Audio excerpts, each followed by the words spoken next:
Hello, everyone. Happy Monday. Hope your January is off to a good start, depending on where you are in the world. Either you got snow, you didn't get snow. If you wanted it, I hope you did. If you didn't want it, I hope you didn't. We bought a snowblower like 4 years ago, and we haven't used it since. So if you're in my area, you're welcome. I think I helped everyone dodge that bullet, but we're back. Maximize Mondays here. As you can see, I have a new guest. I have Bry joining me this year to talk about career journey, career transition. So thank you so much for taking the time to join me here today. No problem. Thank you for having me. For sure, for sure. So, really, I invited you on here for a few reasons. And first one was just to talk about your time during talent acquisition. You recently made the move to a new industry, trying something new.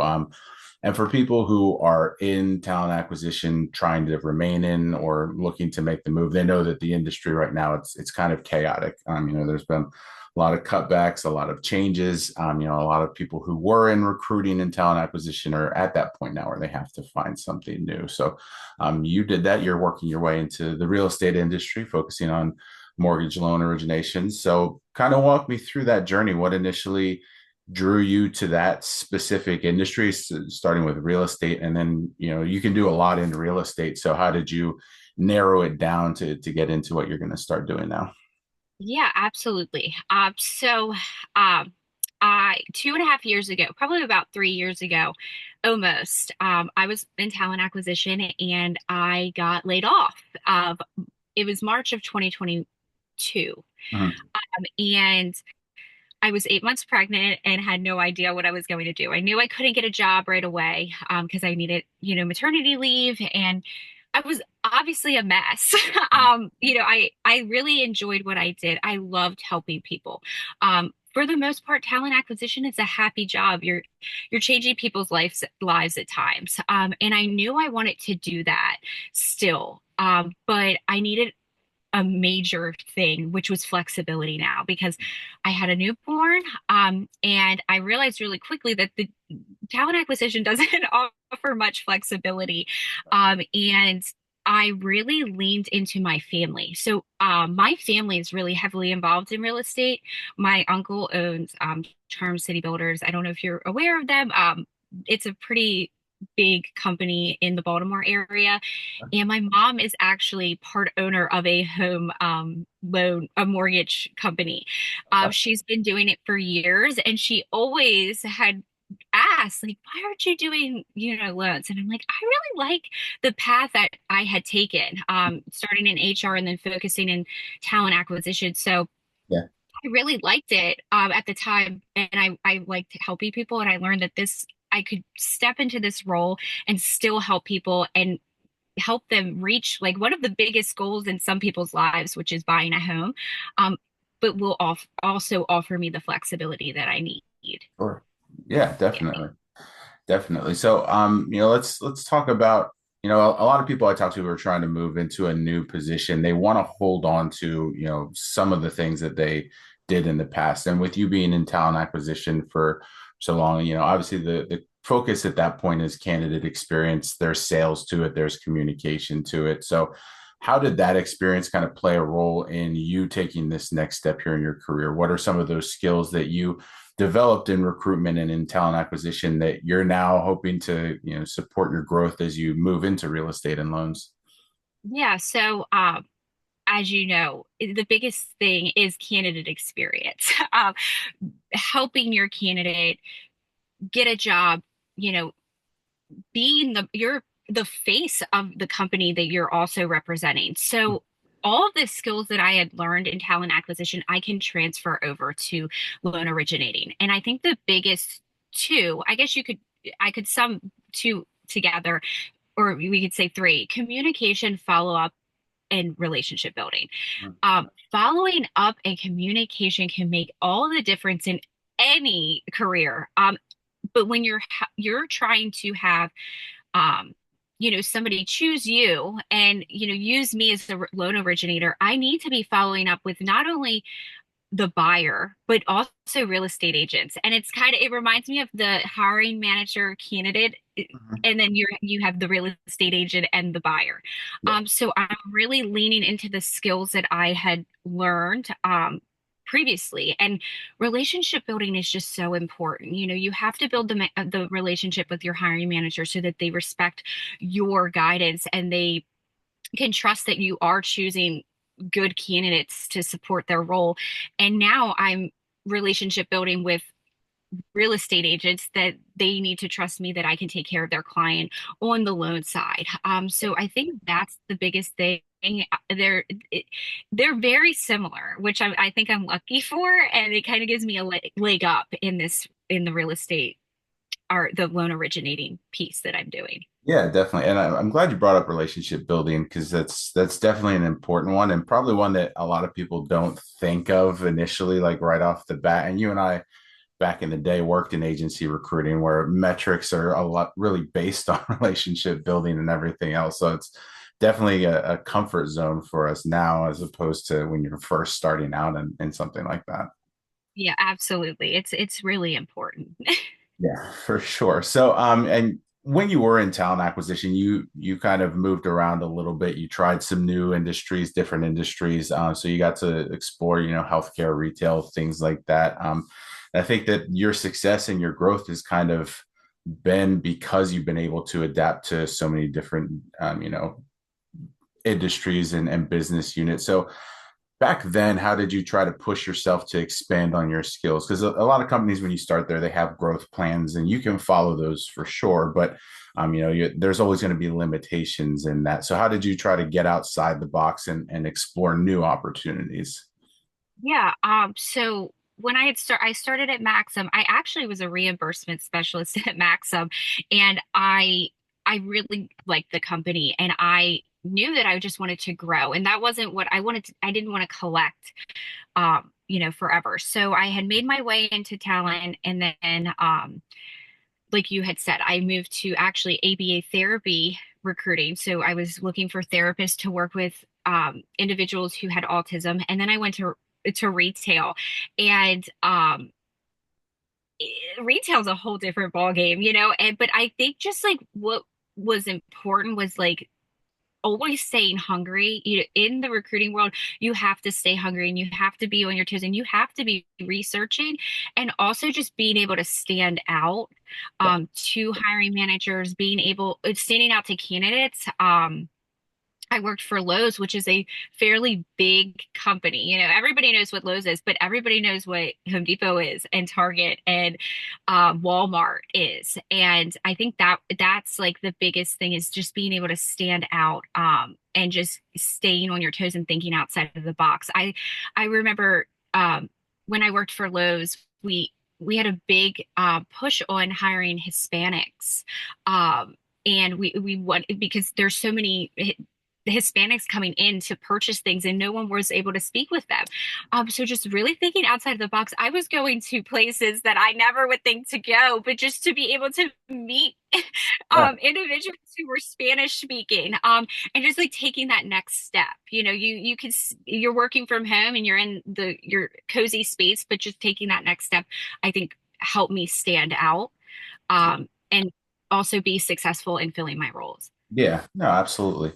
Absolutely. And that's actually a perfect segue to the next question here, because real estate's one of those industries where it seems a lot of people kind of have that as like, if I don't do this, I'm going to get into real estate. It's like one of those things where you see other people get success and there's not a lot of, you don't get to see the behind the scenes of all that goes into being successful in real estate. It can at times be a difficult industry to find success, but you mentioned that you have family that's done this for some time now, so I'm sure that they played a role in that. But when talking to them, what were some of the habits that you've developed over your career that they said this will really help you be successful? This will help you achieve and maintain success if you're going to do this.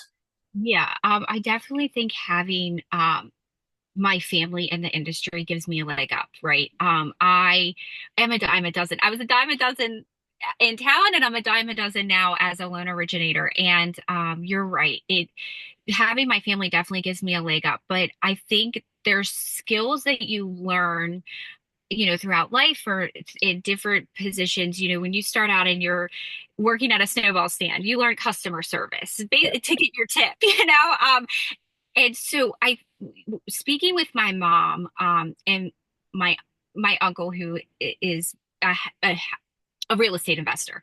Um, I think the biggest thing when I was, going through what I was doing and talking about how I could take my skills from recruiting to loan originating.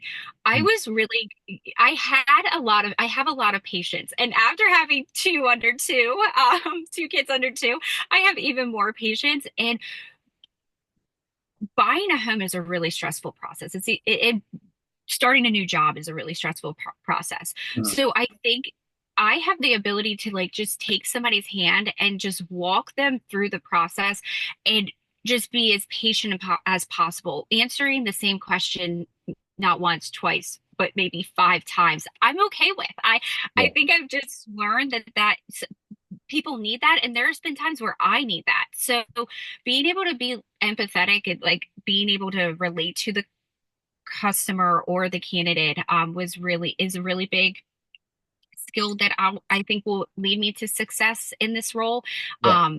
And just, yeah, being able to be patient and just, walking somebody through the Mhm. whole process and being okay with doing that. Yeah. Okay. All right. Now, one of the other reasons I asked you to join me here, you mentioned it earlier, that at the time of the layoff, you were 8 months pregnant. And so you took some time to be a stay-at-home parent, which is, everyone can attest that's a job in itself. And so um, a lot of people I see have struggled because they take that time. And it's important to, you want to be there for those first months, years, if possible, of your child's life. But then when you have to start working professionally, whether it's because you found a great daycare or they start school, whatever it is, a lot of people have found that challenging to get back into something new, especially, given the duration of time that they have. So, what were some of those challenges you faced when applying to those new roles? We hear a lot of hiring managers tend to focus on career break for lack of better term. So, how did you try to, overcome that as part of your job search? Yeah, it was difficult. So like I had mentioned, I had my son in May of 22. I was laid off in March. And I gave myself a couple of months. And I started to job search around 7 months postpartum. And I learned really quickly that hiring managers, they love to preach. We want to do work life balance, and we're really big on that. But I had noticed when I had mentioned, like, I'm a first time mom, I took some time off, I had been laid off. It was one of the first questions was, well, do you have somebody to watch your child during this during your 9 to 5 hours? Yeah. And my husband had just started a dumpster company, so he was a fresh business owner. He was working sometimes from 4 a.m. to 8 p.m. And I didn't have somebody to really help too much when it comes to me going to work. And I Yeah. learned really quickly that I was going to have to like figure something out. And that's kind of where I had turned to and leaned into the support that I do have with my family and Mhm. say, I need to figure something out. And this job, the great thing about it is that it's not a 9 to 5. It's not salary either, though. It's fully commission. So, I can work as little as I want or as much as I want. Mhm. Right now, I might only be able to do one loan a month. And, I'm okay with that. And it's the season of life I'm in. But it is really difficult for people out there. And I don't know how they do it. Sometimes I'm like, Yeah. wow, like, it's a lot. Daycare's expensive and this, and it's about sacrifices. But it was really challenging. And, for me, that's why I had to lean into like the support I had. And my mom is technically my boss, so she'll be a little more lenient with me. Sure. Yeah, definitely. Definitely. And you mentioned work-life balance, and I think that that's a thing we hear a lot of people say they're prioritizing, especially, when you're in talent acquisition and you ask people during the interview what's important to you in your next steps. Work-life balance is certainly up there, but it's easier said than done, right? So how did you make it a point, and rely on your skills being on the other side of the interviews as you were going through, identifying what was going to be best for you and make sure that you were prioritizing work-life balance through the process.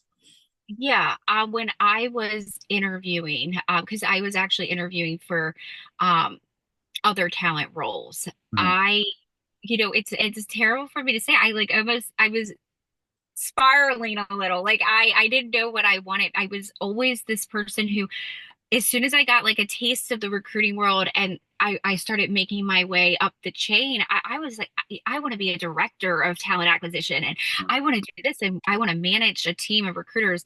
And that really changed when I had my first, and then, I had gotten pregnant 8 months postpartum with my second.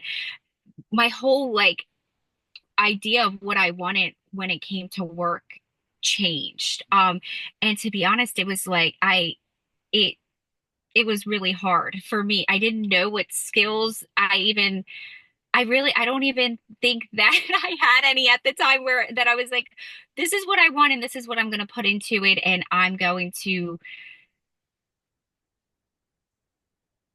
I'm sorry, I'm late. I'm getting a little mixed up, but yeah, I think that I just realized really quickly like an 8 to 5 job was not going to be for me.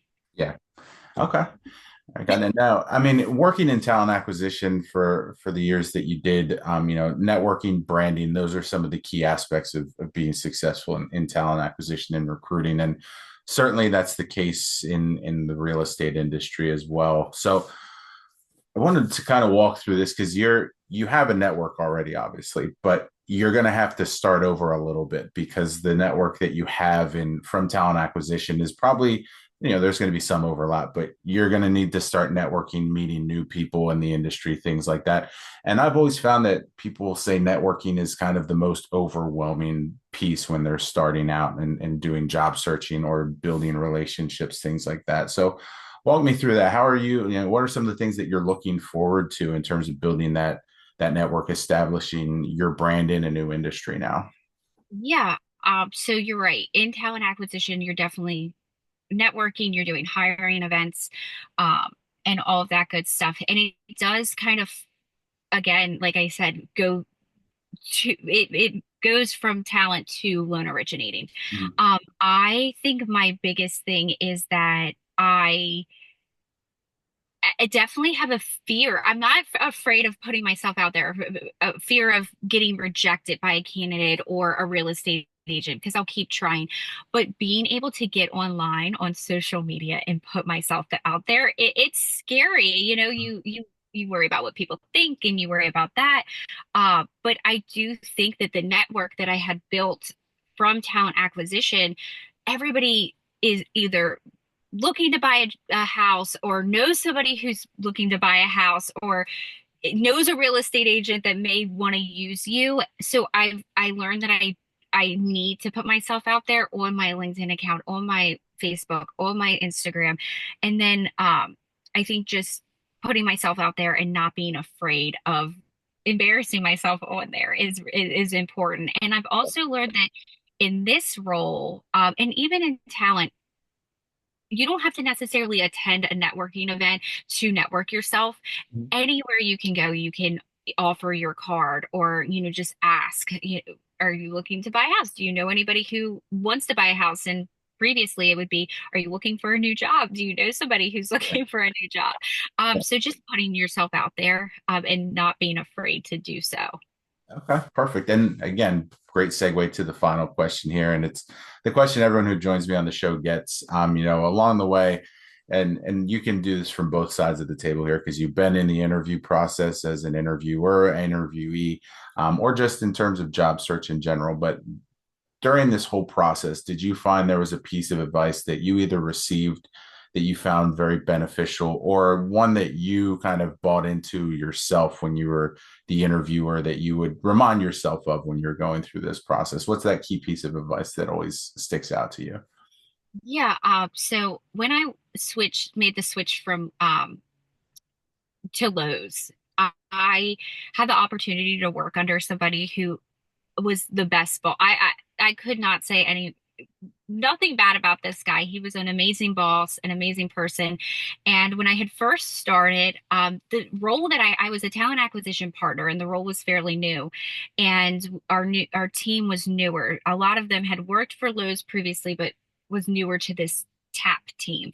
Mhm. And he had us read this book, and the book was called The Four Disciplines of Execution.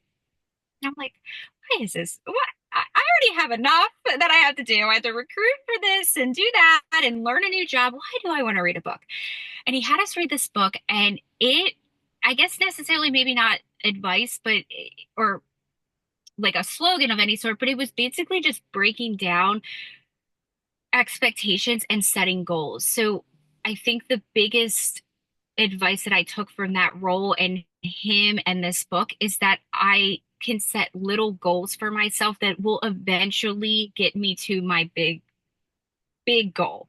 Yeah. Um, in light of we're in January and everybody wants to set New Year's resolutions. And every year you set a huge resolution and you don't follow through. I'm guilty of it.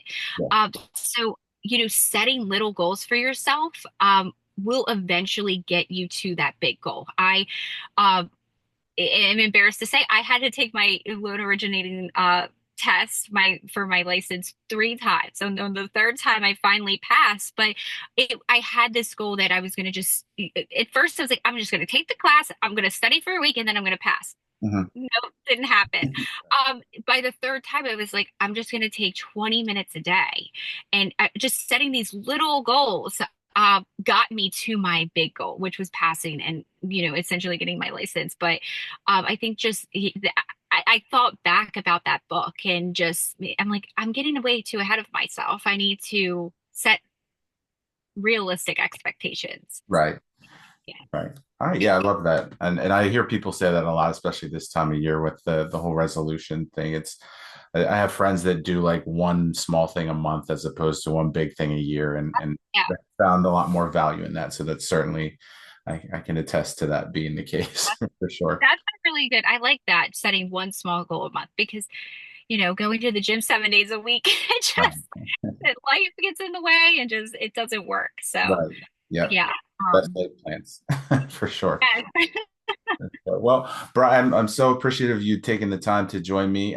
Before we let you go, let people know where they can find you, where they can follow you, where they can look into what you're doing and reach out if they need some help. Yeah. Do you want me to tell them or? I mean, I'll link it for sure, Oh, but if there's perfect. anything that you want them to share, or, I know you mentioned social media, if there's anything that you want to plug in that regard, so people can start following your journey there, feel free. Yeah, no, thank you. I'm Brianna Tusco. You can find me on LinkedIn, Facebook, Instagram, and I am working for Harborside Home Loans. So yeah, if you need to buy a house or know anybody who does, please contact me. Absolutely. Absolutely. Well, thank you again. I'm sure this won't be the last time we chat, but I'm looking forward to seeing Definitely. your success in your new role. For everyone who listened, watched, appreciate you stopping by, and we will see you next Monday. Thank you so much.